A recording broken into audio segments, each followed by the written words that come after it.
fatu li tātou ainga niwaenga o le taiao. Sua whamanu malo Yesu ke risolo tātou waliki mono tātou whaola. Pe atu ai tā lofa lava. Ia, lau polo kalame. Ai mainu e mamaole ala le niwaenga o le uli. Ia, o le asolulu lei whatalo whatu le ainga o i tupenga ta whailangi. Whatalo whatu e le tātou whale walesi Global Kingdom. E le ngata whailea ia o le sunga e whatonu. Ia le li. Ia le ngata whailea o lona au ofisa whatalo whatu fo i le tele o maleano noa e o whale walesi o mwhai o na langweina fo i pe whasoaina fo i le lale leisi si le sulu tātou tapa au o i le langi. Ia ngale le ia tu le atua mpa ia tu le atua ia te oi so staimi au ta ia i lunga ta whasoa. Vi ia le li, praise God. Ia ar tātou, hallelujah, praise God. Whatalo watu fo i le aingon whatuatua, Politino Keriso. Fai ona mo mai leia o uli talofa lava talofa leu so mai tafuna i America Samoa tanu wasa family. Hallelujah, i ele anga le o le atua isi o tatou ainga tuti fo i mawhaiva o whea ngai nei tai au. Ia whamanuia le atua o whele u whafo ma le u whale o mea umalava o lo o saunia mo fuafanga leia so ia nga leifo i lungo a wala tele vave o i ta avale sa watu le mana o le totolo tamai mamoe o Yesu Keriso. Maua ai le fiafia mo le oli isi o tatou ainga. Ia o lea oje iai nei teimi nei. Hallelujah. Il tatou whasoa o le ainga inu ia vi ia le li. Ia anga le leile atua maua lo fiafia, maua lo oli. Hallelujah. Praise God. Ia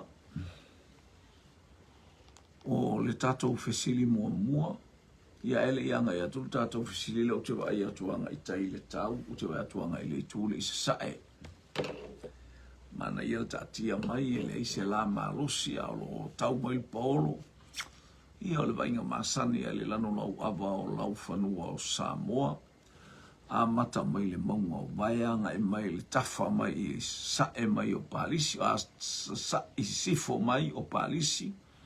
Le mfo e mo atu i le taimi nei ia whaasolo mai anga i le tu i whaleata. Manu ia whaleata le taimi nei au ina atu tātou pōka lame i vai telefou. Ia angala leile ali ima ia le atua mo oe whamuni atu le atua au tātou ia i lunga ona tātou whasoa mala tātou poloka lame. Hallelujah. O ile ngole perfeta. O ile ngole perfeta na fausia le malu ile taimino o taliu mai le no o mai persia. O toi taliu mai ta feanga le no. O ai perfeta a feanga i male whainga o le malu. Ai mai no e mamao le ala. Praise God. O ai perfeta na whaafsanga i male whainga o le malu.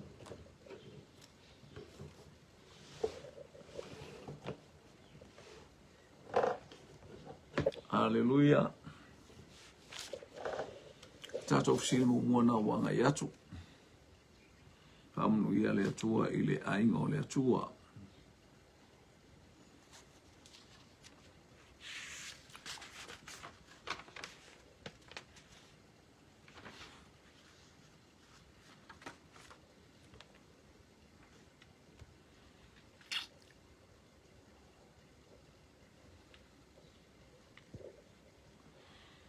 Oi profeta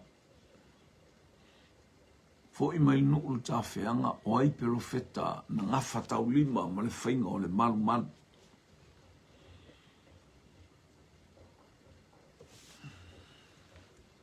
O ila waia na mai efe au ele atua au wale wha aloto teleina ia o ila tau sa whenga i ma le whainga o le malu. A oi profeta o le teime o le malu. Ai mai inu e mamao le ala. Praise God, praise God. Teni noka talofa lava. Ia leo wa tali mai Anthony Tanuwasa tama mai. So ina lea mai tonu o le pale ona whanga aima. Ia leo moma leo wa tali mai o haka aima Sakaria.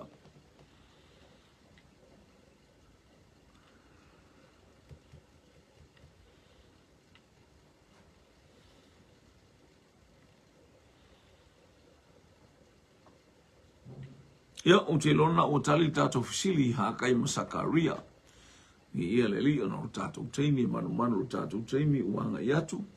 Ia vi ia le li praise God. Tato fisili e so o fea le itu malo, o fea le kontineta ai kupito.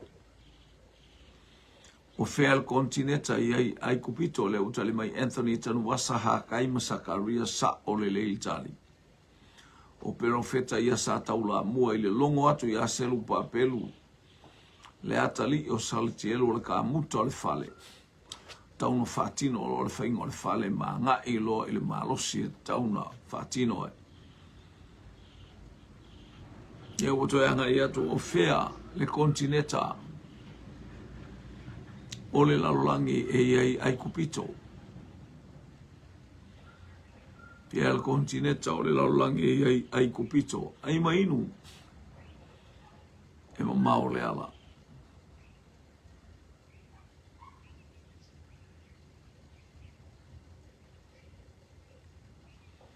Tali mai fo il tatou tali le wanga mai o Afrika. Ia, tu e mo mesi tatou tali.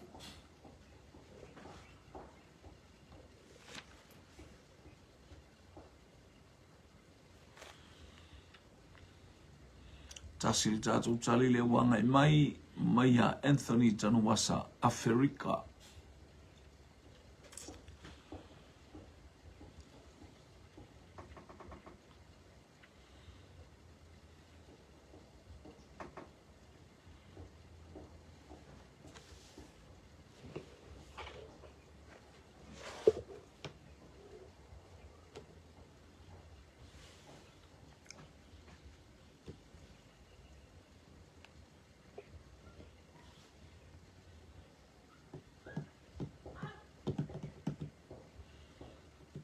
Ia, au mai tali o tatou fisili sa o le lei. Tasi a tatou tangata le tali mai tatou fisili sa o le lei tali o tatou fisili Afrika. Afrika le nuulea o ai kupito. Vi ia le li, praise God.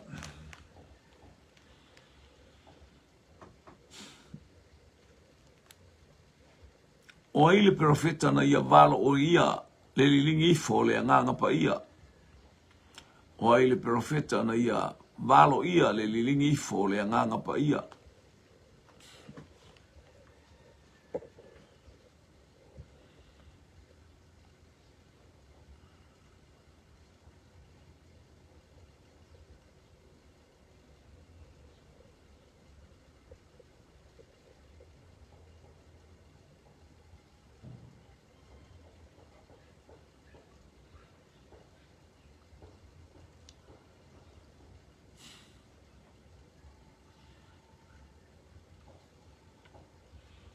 O ai le profeta na ia valo ia le lilingi ifo le anganga pa ia fatalo fatu Maretta Crichton fatalo fa Hawaii ilo tau pito nu au le lei ilo tau pito nu mata mo fie ia malo le soifol nei vaenga o le au auli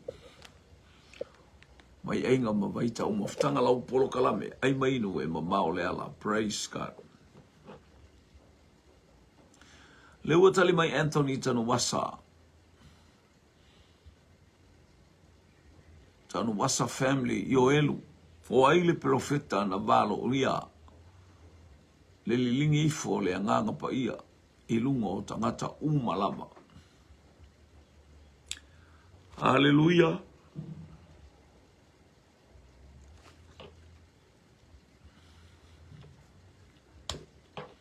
tasi fo le tatou tali le ua ngai mai le ua tali mai Anthony Tanuwasa. Hallelujah. O Ioelu whatalofa atu i le whalatua mai tonu o Brisbane talofa whalatua ni ia le li nei vaenga o le awa uli. Lua tatou tali le ua tali mai Maretta Crichton o Ioelu. Ke tu fo mai ava talofa lava ma lo le soifua i tama o le matangi. Hallelujah, tamo le hurricane ia le ua tau mai fo ia le inu mai le iptia le fatonu. Ia ma lo le soifua talofa atu i lau sunga le fatonu vi ia le ali. Praise God.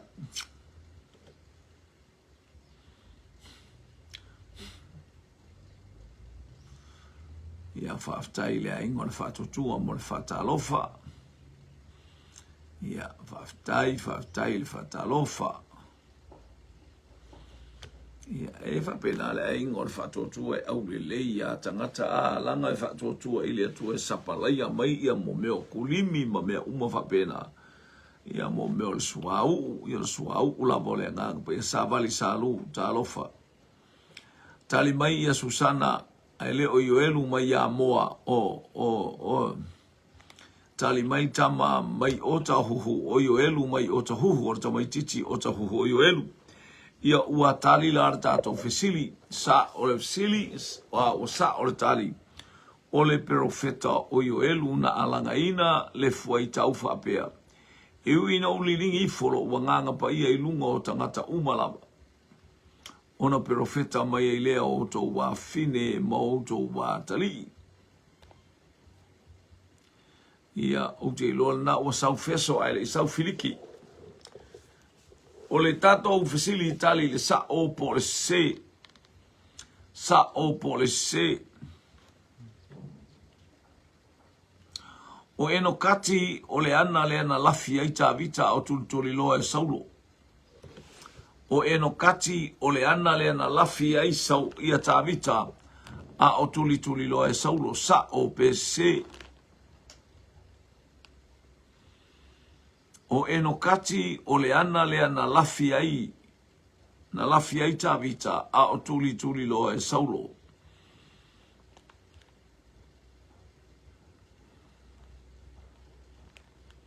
Ia whaftai savali salu mo le whatalofa ia vi ia le li. Whatalofa atu I le angai mai o sio tātou ainga.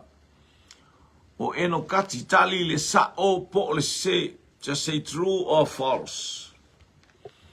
O eno kati o le ana lafi ai ta vita au tuli loa e saulo ilona mae a.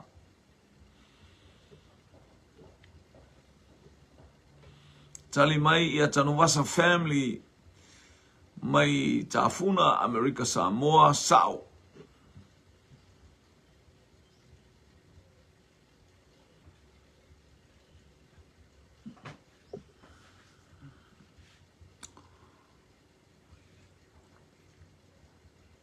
Tali mai Maretta Crichton ma Hawaii, sao.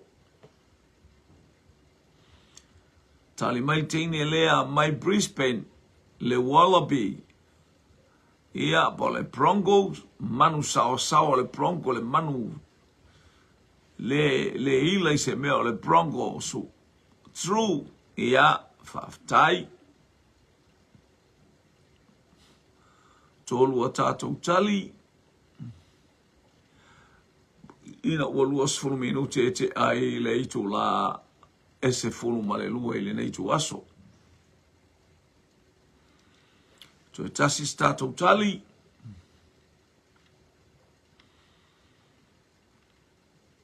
Lua te ine tasi le tama. Tali mai Brisbane, true. Tali mai Hawaii, Waikiki, sao. Tali mai foi le Paleona I whanga aima totuila Amerika Samoa, sao. Aima inu e mamao le ala.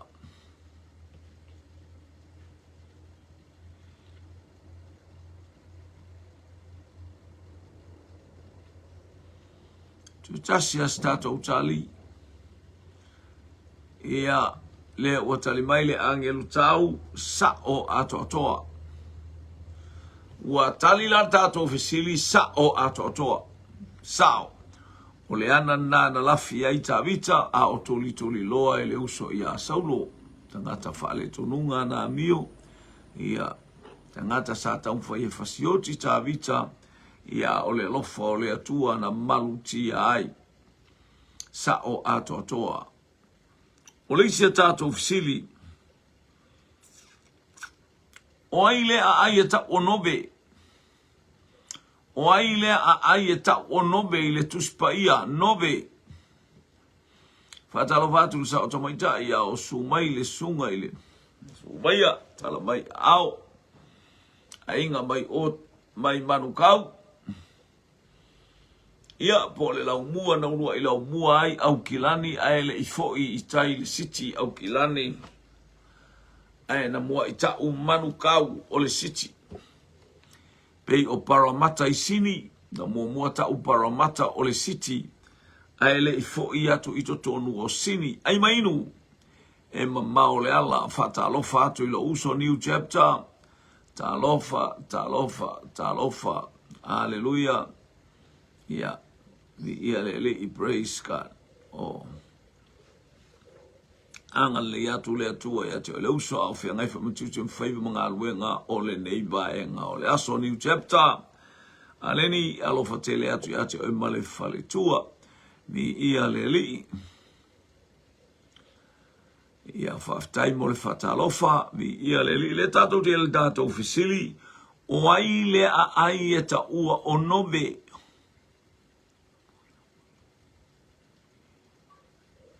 Ia aua le whaalongolongo, aua le whaia sau komengi lunga o le taabale pe ao e a bea le taabale alofa e moli atu ia le.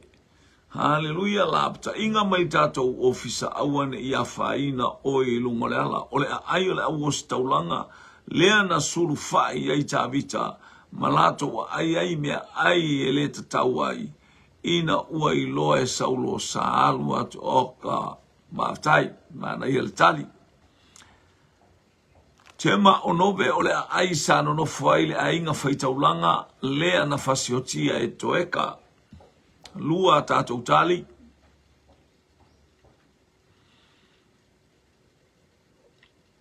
Lua tātou tali.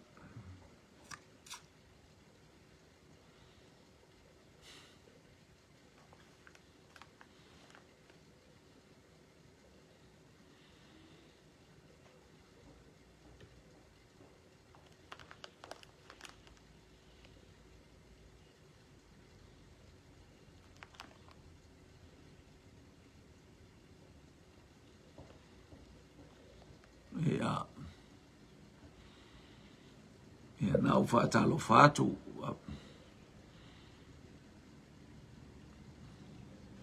Mole sao tomaitai. Ia.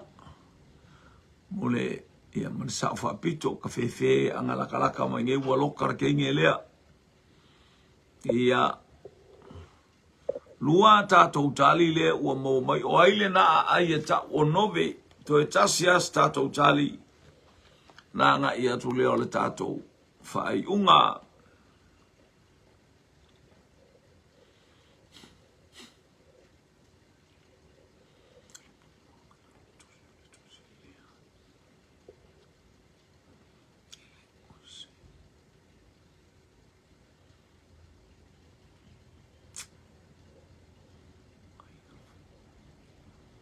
Lea ua tali mai le angelu tau o le ai na whai masul whainga o tāwita.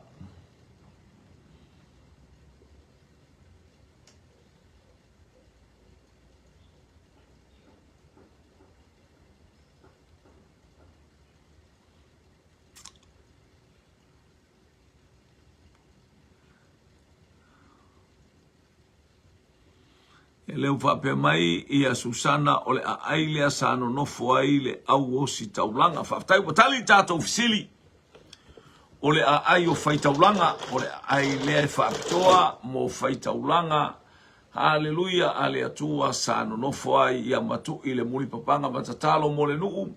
ai fo ini pe fe po ani mea uma esa ili atu iai olo o malu pui puia mea uma vi ia le atua ia le ua fa'ao o mai le fa'atalo fa haleluia a le saulo matua i lunga o le klopo mai le klopo nei te ufa le tonu ia ona e salala ia lea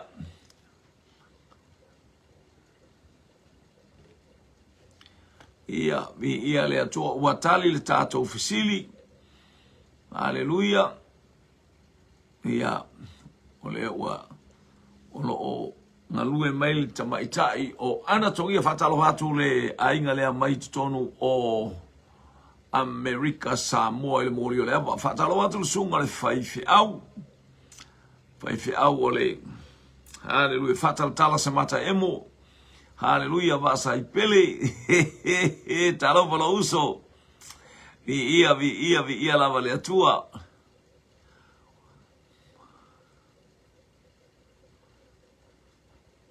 ia le li na ua ia il tato au onanga le leita au tali tato fesili o nove o le no fuanga le no fuai faita ulanga le na la tavita pe ona maua mai ile ainga mai tutuila America Samoa le famtalanga na la tavita fia ai atu ala tavita sola au mai ile mea ai a mai falawa o le areto to e mai male pelu koriata haleluia e mulmuliana fasiotia e saulo o staulanga uma ile limo le tangata leanga le o toeka vi ia le ali ia famanu ia le atua ile anga mai o si o tatou ainga ile nei a uli o le fisili o aile ingoa le pangota saile ainga o Filemoni o aile ingoa o le pangota saile ainga o Filemoni po le polonga o le whamatalang sa o le polonga ia ai tato o fai whapangota tu sa le pangota ma le polonga mo i einai vaenga SSI ia ai pe a fatino o la tiute aleluia ia elang o le pangota ave leo i le ofisa o le polonga ia whapena winga o le polonga pe o le winga o le pangota pe a watu nofolo i tonu le ia elo i eis tato supo il taiao nei elo i tatou supo i le tatou. Ia leua tali mai o aile ingoa le pango tā sa nofo i le ainga. Haleluia. O le tamalo o Filemoni. Po o aile ingoa le polonga Filemoni sa iai po le pango tā. Ia whaftai fiu sai pele. Whaftai lava ia te oile au auna le atua. Ia mo le whatalofa le nei tai au.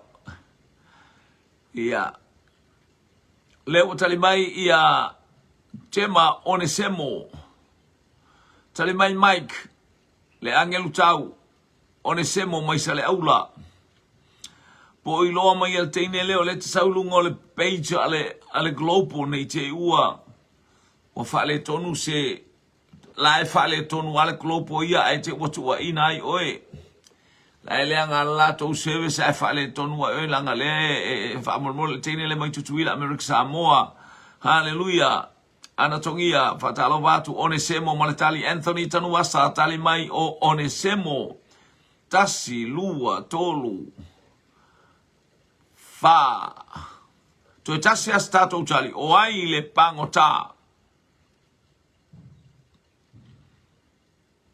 ia vi ia le atua watali tato fisili na osina taimi ale atu mai so lua minuti haleluia ole tala anga ile kalesia po le tusilena ave ya kolose haleluia fatalo fatu nanai ia le li Marita Crichton maletali Onesemo sa ole le tato tali haleluia ole tala ia ile tusia Kolose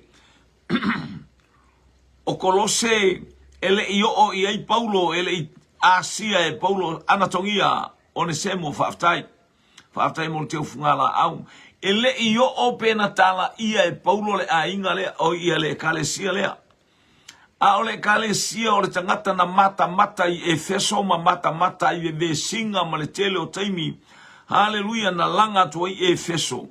Ai tala noa ile apostolo I Efeso. Praise God.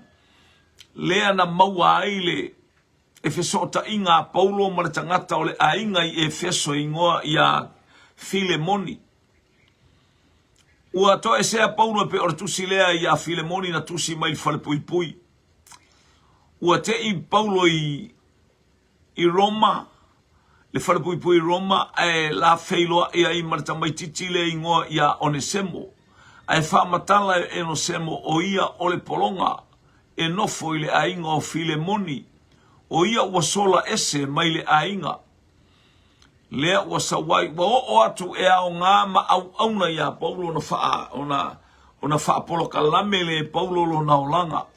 Ua tau nuu le olanga o Onesemo I se olanga mātango fie.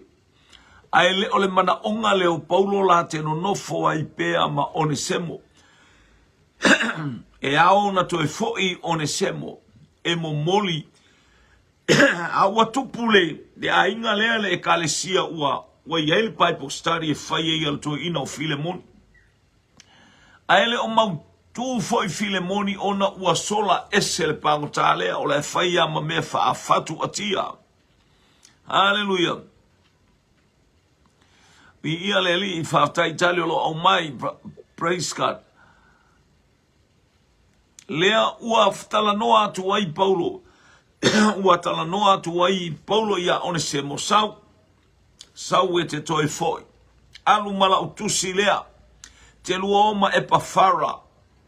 E te lua avatua le tusi lea I tangata lea ingoa ia Filemoni. Tusi ia e upu e Paulo pe ona e tusi. Na le paua leo le tusi.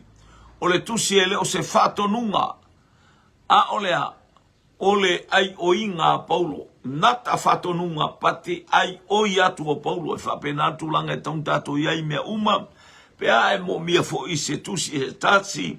E aon tato ai oi atu ina ia whaola le pangota. Ai oi Paulo ia haleluia ia ile ainga lea whaamole mole. E te le e whaia whaole mafuanga leo utulia atu au te le mana oes. E mate mafuta e au ngā te le tangata ia tau e tauna whai mo usui le ngā rue ngā lea tua.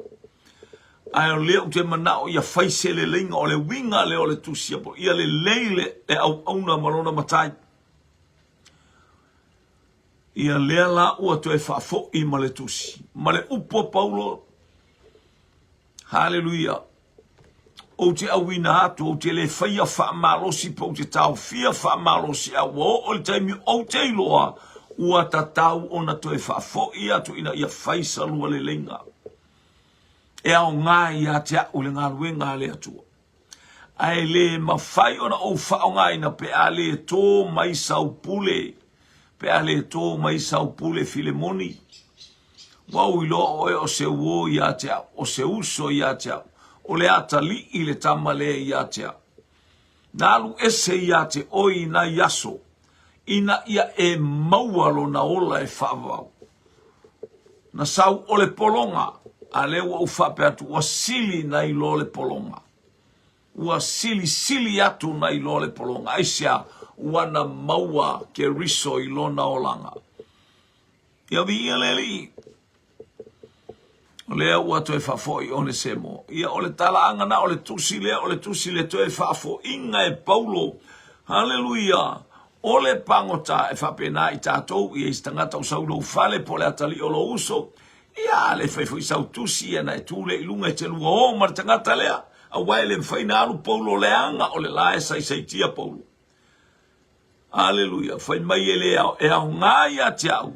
Whapea ma oe.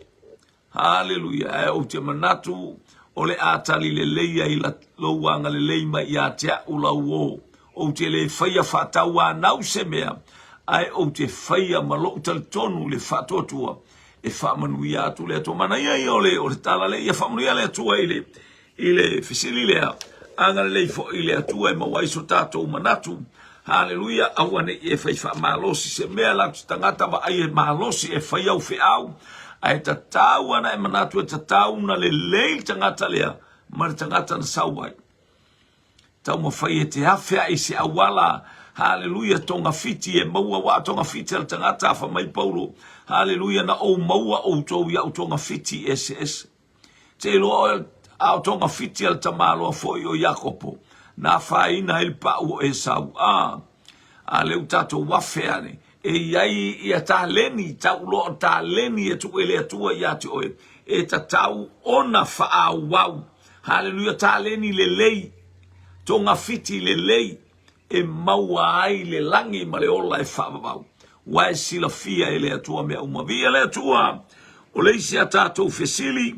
O ai, o le au nā le a inga o a apo. O le au nā le a inga o a apo. O ai lea. O ai le au nā le a inga o a apo. Malai sa ili matua vau. Pito au sili talofa. Malai sili a matua vau. Praise God. O ai le ingoa.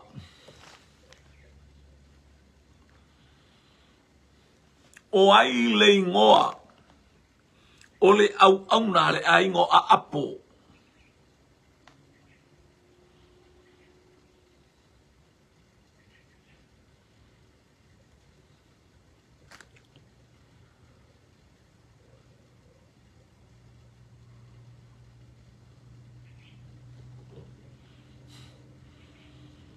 Ia leo watali mai o petaia mai savai. Amon mole te le savai. Te lo pole tu fasale anga pole tu palaule ia. Pole tu ia sawe ia le o petaia lea. Ia postufta foi. Ai lo pos tangata mai uta ile me ia man tavai. O petaia tali mai jema mai manukau o petaia mai savai. Ai mainu e mamao le ala. Whafta iaro tō talo mai wa whaima ola mai ei tātou leo, ola mai ei tātou. Ia o le whapea mai, e whatulo e whamai o le lea ngātu leinga a. Rono vinga leo whapea mai le leina ola tu e wha umia tātou Paul Kalame e leanga lo leina pē loa ua umafoi. Ia lea tua. Ai valo tatalo. Hallelujah, hallelujah.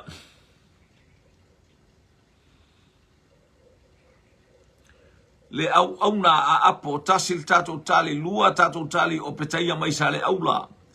Hallelujah, o petaia mai sale aula. O le tali na mai le teine o le moli o le ava. Le ua tali mai o petaia mai sili. Ia le ua tali mai ai o petaia mai fale fa masili. Ia tali mai ai le fa fe au. Hallelujah, o petaia fe aruai ile awala asalenga. Solea hai. Mai ata ruasa family.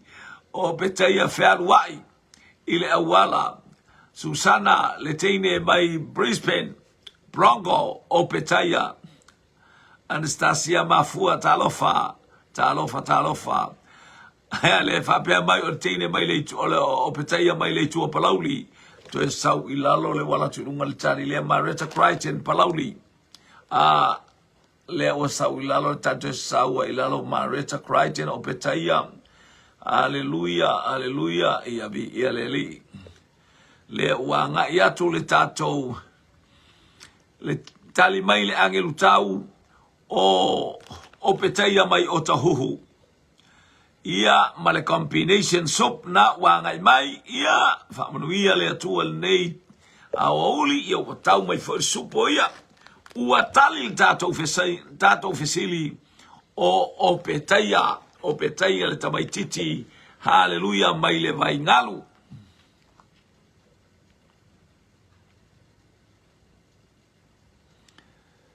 Ia o leisia tātou fesili.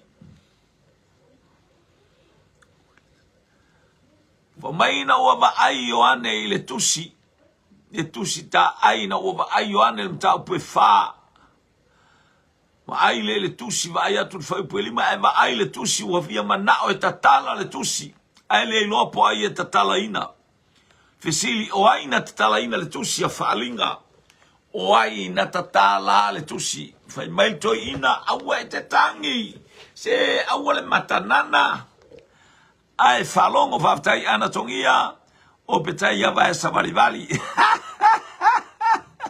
vaftai o lea ua mawara tatou tali vaftai mai ya ana o petai ya vai savarivali lea ua so atu ma le tatou o aina tatala le tusi a o tangi o ane i to ina uika vefe po oie tatala le nei tusi ta lofa diolamia ia malola vale moe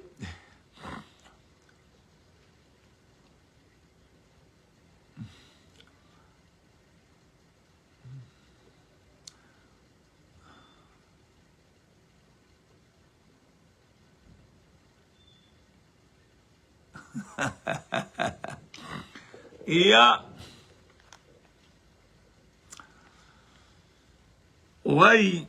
o ai na tatala le tusi Jema falinga mta upuelima fa upuelima ole leona ole itu ainga o yuta ole a o tavita tasil tato tali ole leona ole itu ainga o tavita talo fatu valo bosima talofa lava ile ainga ole fatu atua ia tau maya vi ia le li malo le soifua ila o maua I whamanu le atua whasuma 2 minute ua te ai le itu la se fulu ma le lua. Ia tali mai te steintiti le ua moe afa I meilan tali o Ioane. O Ioane tusia tusi. O Ioane fo ilena tangi. O ai atatala. O ai atatala. Le fa mau fa ilongo le tusi o ai atatala le tusi ngona fa mau fa ilonga tali mai le au ona mai falatai ma fale fa o Yesu tali mai Marita Crichton Leona o le itu ainga o Utah Anthony Tanuasa o le Leona o le itu ainga o Utah o le tamai mamoe o Yesu Keriso ana tongia Leona o le itu ainga o Utah. Ai maino e mamao le ala. Aleluia. Aleluia. Watali le tata ofisili. Aleluia. Na maua mai le whaalinga lo mta upuelima. Lona fai upuelima. Aleluia. Ia leo whapea mai ana tongia o le Leona o le itu ainga o Utah. O le tali na o tata ofisili. Ua manu malo le Leona o le itu ainga o Utah o ia na te tatala ina fa mau fa ilonga o le tusi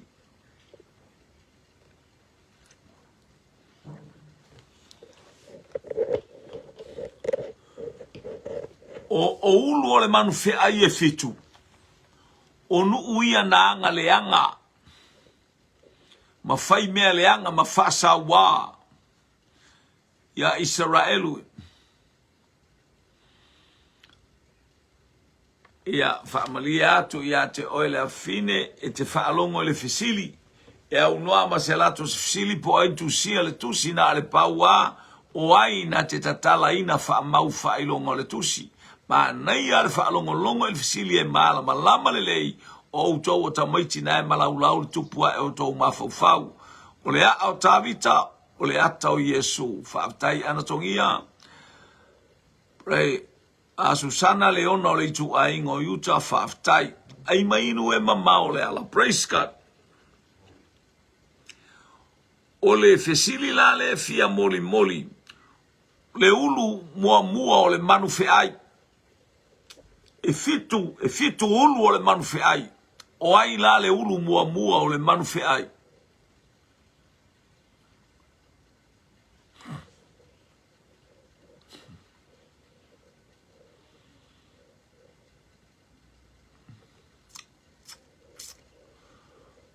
Fitu ulu o le manu ai pe o nai loa e tani elu. O ai le ulu mua o le manu ai. La fo e whamai ai Ioane. Ma tau pe sumalua ma sumar tolu. Haleluia. E fitu o na ulu a se fulu o na pale ali.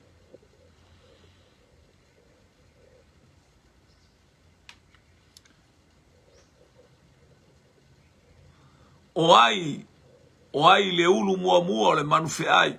Leo tale mai jema ai kupito. Tau papa vai tupu talofa ile anga mai ole ai ngole fatua tua. Ai mai inu e mamao le ala.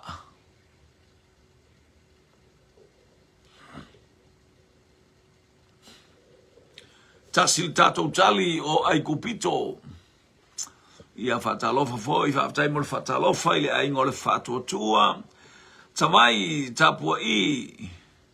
Talofa lava. Lua tali ya ai kupito ana tongia ole moli ole ava. Ia male telefoni ole vainu tolu o tato tali. Haleluya. Mai le tama lea mai. Le malai valele o tafuna. Male pale ona i fanga aima. Haleluya. Male tali o ai kupito.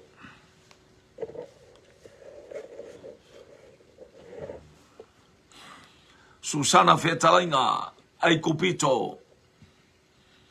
Teine mai Brisbane, ia le uatali mai o ai kupito. Tua tasi stato tali.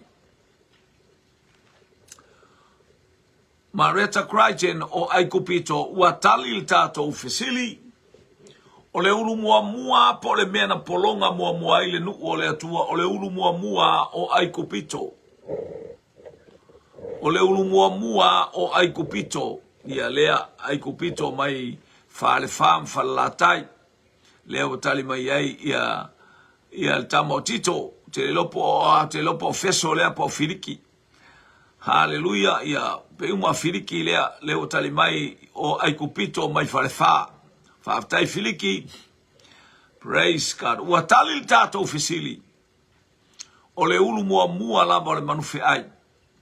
O ai kupito, pena vai loa ia te o nuu sa whaapolonga ina le nuu o le atua. Ia. Anga yo tupu El King pua talofa. Ia lea watali mai le angelo tau e sa o fa ai kupito i fale fa. O leisia tato ufisili.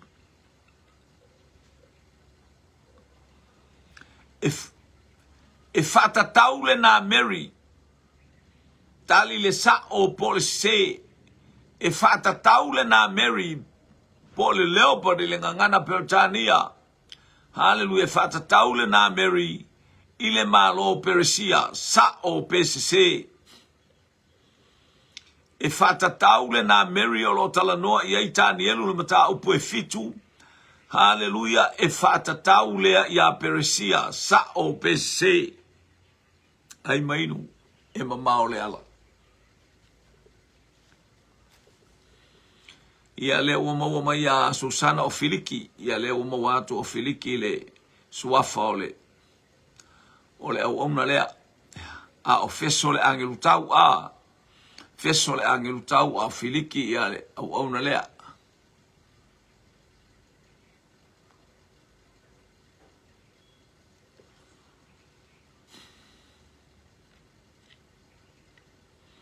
Tali mai te ma se.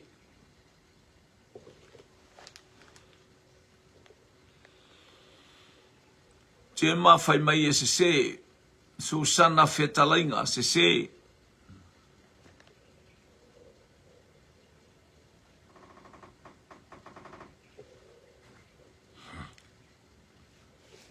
Lua tatou tali se. Tolua tatou tali. Tali mai teini o le moli o le ava. Tutuila Amerika Samoa i lauli se. O le manu o le na Mary o fatusa le manu o le na Mary. I le malo Peresia. Sa o PCC.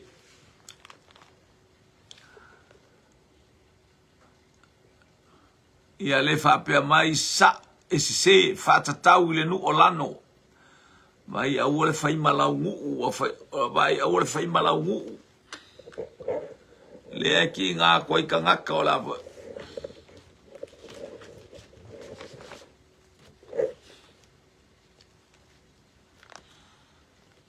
Au le fai a fua ma fai e koi fai os. Ia lea la ua whapea mai filiki sa o toi se lelei.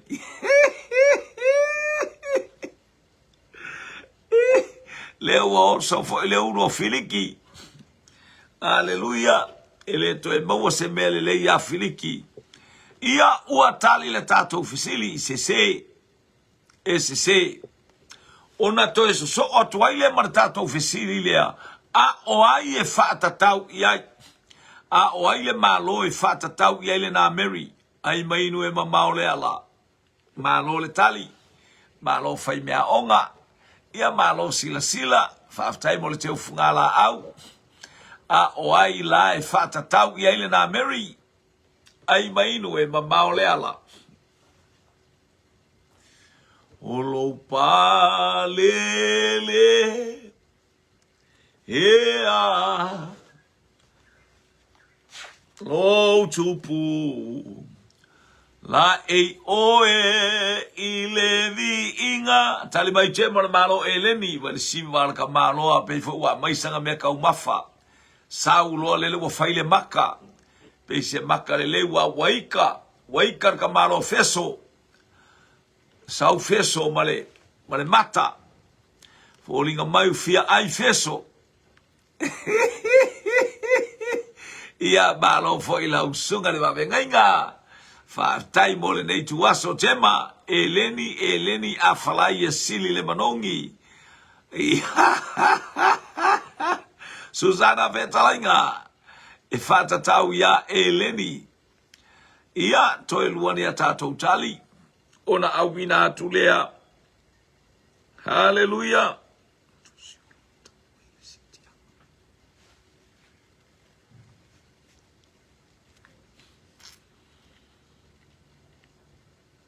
Mareta Eleni. Angelu tau Eleni le malo America Samoa. Hallelujah. Hallelujah. Maya nanai malo Eleni anatongia o Eleni sale aula Anthony Tanuvasa Eleni e sili le manongi oka Susana malo feso le lima ma so le ya ali si valga malo feso ali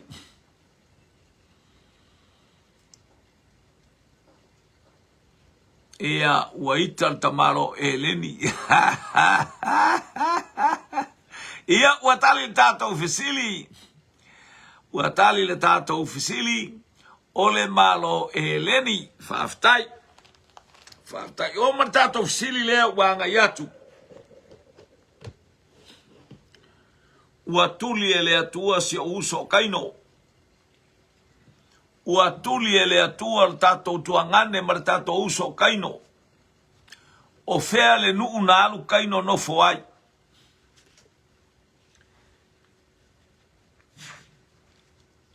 O fea le nuu na alu kaino no foai. Ua tuli ele atua kaino.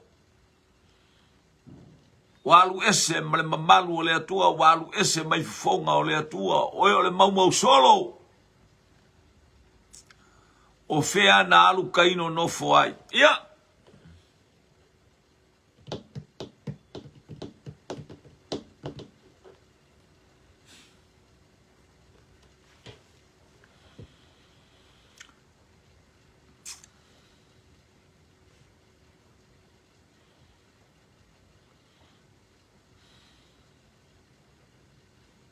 Tali mai jema itu isa ole nu onota.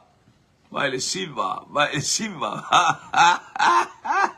Peia foi ua baua se manguia ole. Peia ele I ai.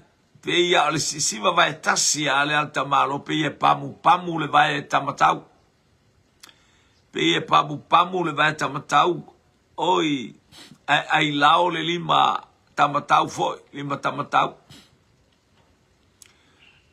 Praise God. Leo tali mai jema. Itu isa ole nu onota. Tasil tata utali. Ai mainu e mama ole ala.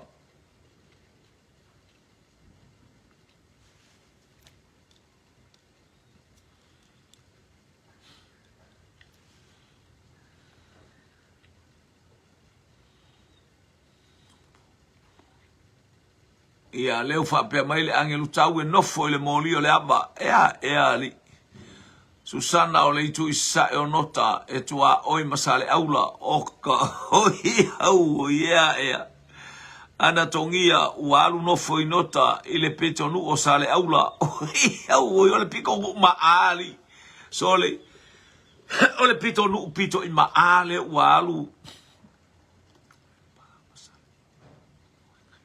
ia leo fa pe mai ia le faifi au na nai sa nofo ile pa ma sa napu oka ea kalo fa ali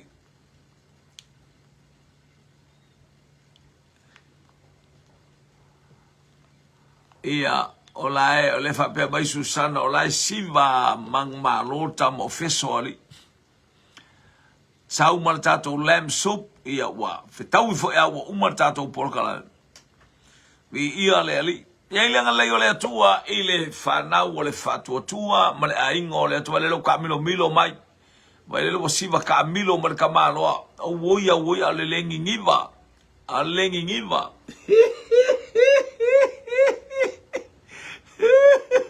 Poliga bai foi ai foi wa yesa na apapato ia poniana pankeke nga oa